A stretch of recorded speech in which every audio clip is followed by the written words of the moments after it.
Hola, ¿qué tal, queridos hermanos en Cristo Jesús? Les saluda una vez más su hermana en Cristo, Mireya, desde California.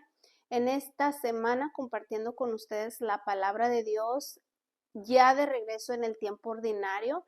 Ya nuevamente estamos viendo en nuestra iglesia los colores verde en los altares, en el ambón, en la vestidura de nuestros sacerdotes, de nuestros diáconos, porque pues ya hemos comenzado nuevamente o retomamos el tiempo ordinario. En este día vamos a tomar un poquito la palabra de Dios con las lecturas del día de hoy, y para eso pues pido al Espíritu Santo nuevamente su luz y su sabiduría, diciendo en el nombre del Padre, del Hijo y del Espíritu Santo. Amén.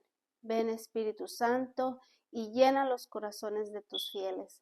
Enciende en ellos el fuego ardiente de tu divino amor. Envía, Señor, tu Espíritu, y todo será creado y se renovará la faz de la tierra. Espíritu Santo, fuente de luz, ilumínanos y santifícanos.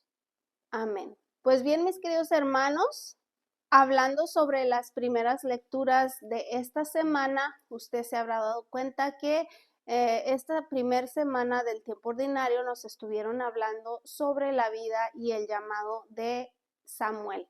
¿Cuál fue su llamado? ¿Cómo lo llamó nuestro Señor? ¿Cuál va siendo? Se va descubriendo cuál va siendo su misión.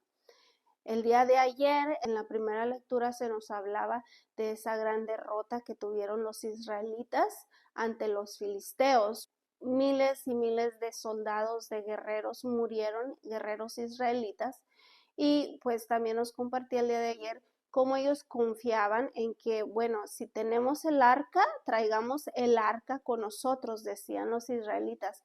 Si el arca está con nosotros, tenemos la victoria ganada. Estaban seguros de que ganarían la batalla por tener el arca con ellos.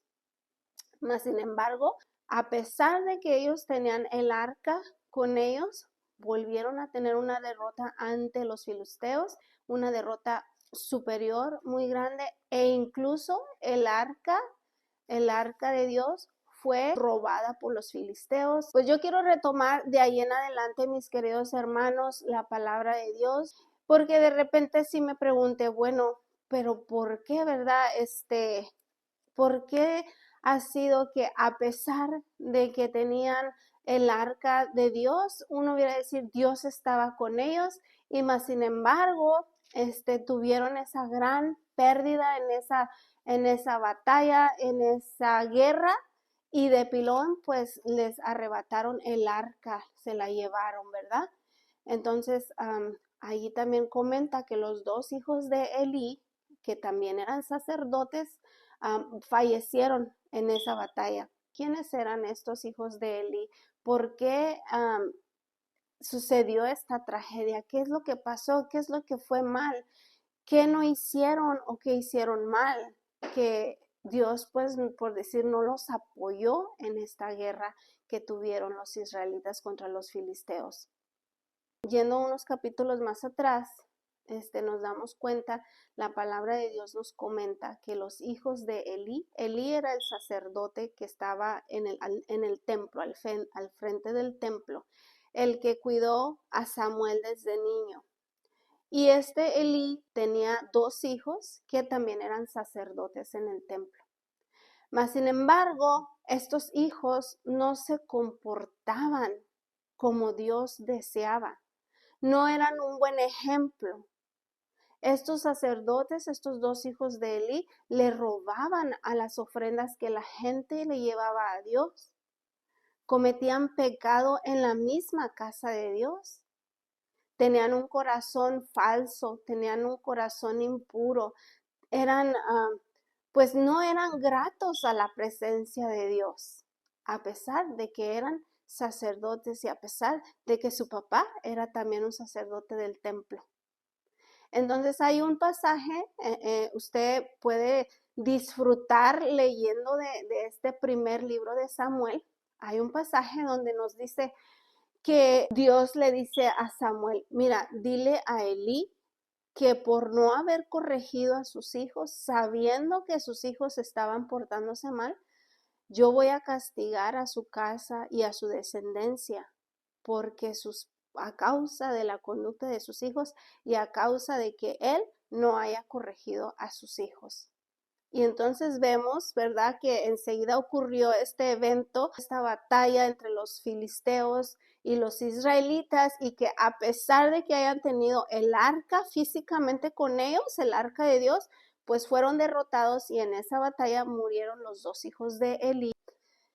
Yo comentaba esto con mis pequeños en esta semana, ¿verdad? Cómo uno necesita corregirse, cómo uno necesita, por qué uno corrige a sus hijos, por qué uno necesita decirle a sus hijos cómo comportarse, en qué estamos haciendo mal, qué debemos hacer mejor.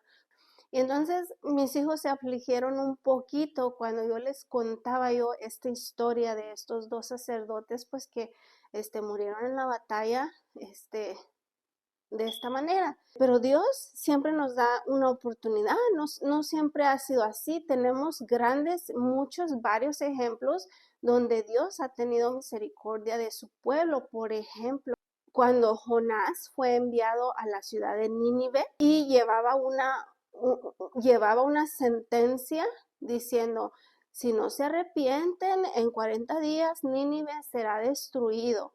¿Y qué pasó? La gente se arrepintió, la gente tuvo temor, la gente empezó a cambiar su conducta, empezó a hacer sacrificios, dejó de hacer lo que estaban haciendo mal. Y Dios tuvo misericordia de ese pueblo y no lo destruyó.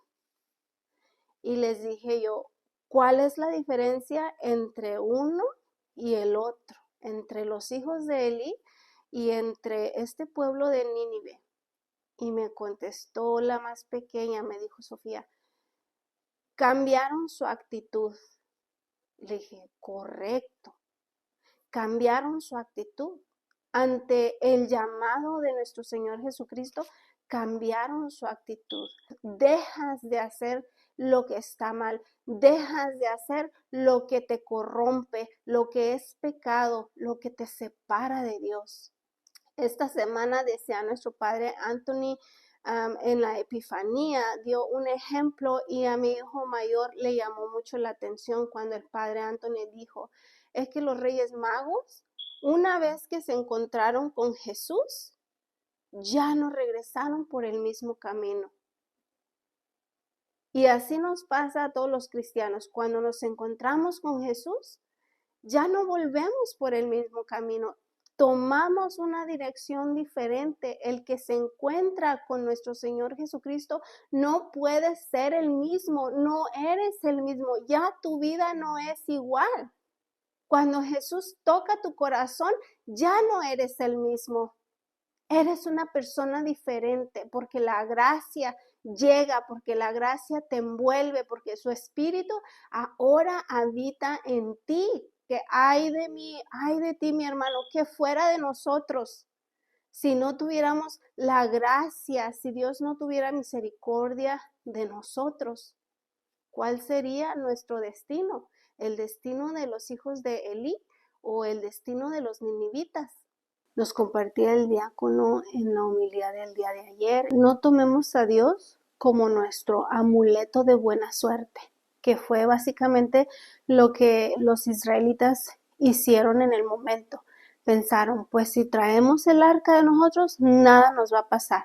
Dios no es un amuleto de buena suerte. De nada me sirve traer un rosario en el cuello, un rosario en mi camioneta, un rosario en el bolsillo o el rosario más grande del mundo o la imagen más grande de la Santísima Virgen María o tener tantas imágenes de nuestro Señor Jesucristo en mi casa, colgando en la puerta. Si no hay una conversión en mí, si no hay ese cambio, esa transformación, esa media vuelta del pecado, Dios, su protección, su benevolencia no está conmigo porque yo solamente lo estoy utilizando exteriormente, pero en realidad en mi vida, en mi interior, nada está cambiando. Un último punto que quiero compartir con ustedes. En el día de hoy, el pueblo de Israel le exige un rey a Samuel. le pide un rey. Ellos creen que esa es la solución a todos sus problemas, un rey. Dios le dijo a Samuel, haz lo que ellos quieren. Solamente adviérteles lo que el rey, cómo el rey los va a tratar. Se encuentra en la primera de Samuel, capítulo 8, del versículo del 1 en adelante. El pueblo le pide un rey a Samuel. Tomará a las hijas de ustedes para que sean sus perfumistas, sus cocineras, sus panaderas.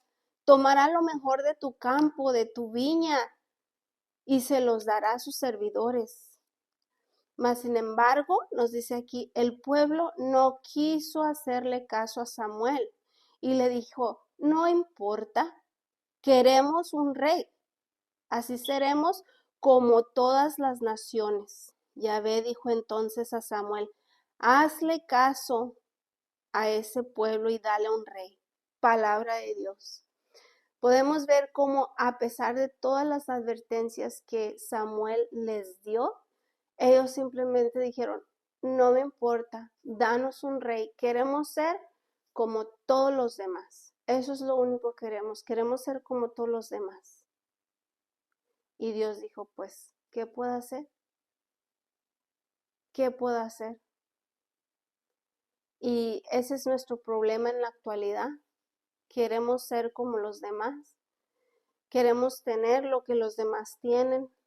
No importa si está bien o si está mal, sin importar si es grato a los ojos de Dios, sin importar si va en contra de mi santidad, de mi pureza, sin importar si luzco decente o no luzco decente, yo lo quiero. Eso es lo que se usa, eso es lo que está de moda. Nuestros jóvenes en el día de hoy, que se les hacen propuestas indecorosas a las jóvenes, que se les hacen propuestas indebidas, propuestas que van en contra de los mandamientos de la ley, pero no importa.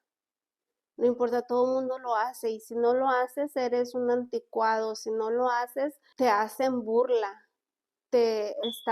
están burlándose de ti, si no lo haces eres la comidilla de las conversaciones. Entonces te ves obligado a veces a ser como los demás, a hacer lo que todos hacen. Hay un pasaje de la Biblia donde nos dice, tenemos que ir contra la corriente, porque si nos vamos con la corriente, terminaremos donde está terminando toda la corriente. Pero nosotros somos diferentes, tú y yo somos diferentes. Tenemos la gracia de Dios y que esa gracia nos ayude para ir contra la corriente por la fuerza del Espíritu Santo, que nos cubra y que nos ayude a continuar adelante, no como todos los demás, sino como Dios quiere que seamos. Que la gracia de Dios los acompañe en esta semana, que Dios los purifique, los santifique todos los días de su vida. Hasta la próxima.